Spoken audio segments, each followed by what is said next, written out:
Today we're going to learn how to balance a checkbook.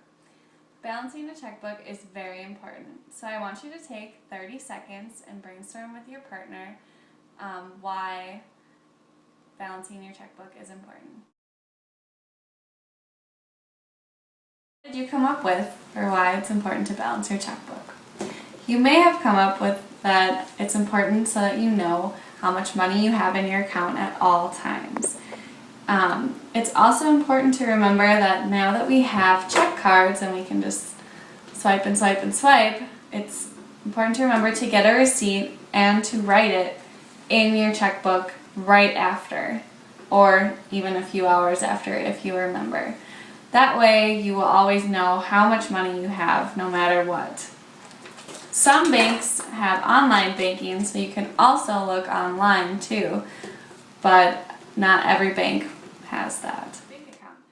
To do this, you're going to need your checkbook and the checkbook register, a calculator, a pen or a pencil, and a list of your receipts and deposits that you made during the week.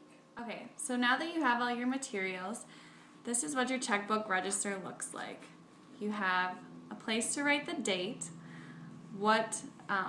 where you deposited the money from or where you spent the money. In the first slot, you put any withdrawals that you had. In the second spot, you'd put any deposits, and in the last spot, you'd put your total balance.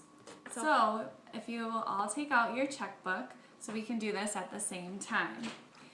So we're just going to say that our total balance for the beginning, which we are going to write right there, is $1,000. So everybody write $1,000 right there. So our first receipt is from Target. And at Target, we spent $39.04 on October 5th.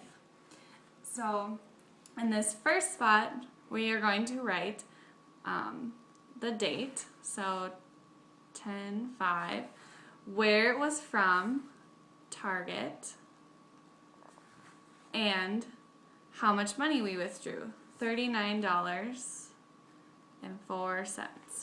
And then we're going to subtract that from the $1,000 to get our total. So we'll do 1,000 minus 39.04, and our remaining balance, as you got with me, is $960.96. So we write that right there underneath the total balance. Now we are going to try a deposit. So let's say you were working as a PCA and your check that week was for $211.14. So let's say that you got this on October 6th. So we write in the date again, 10/6. And we can just say paycheck. And then we put it in the second column because it's a deposit. So we put $211.14. Now since it's a deposit, we add it to the $960. So we'll get out our calculator and do 960.96 plus 211.14, and we get a balance of $1,172.10. And that is how you balance your checkbook.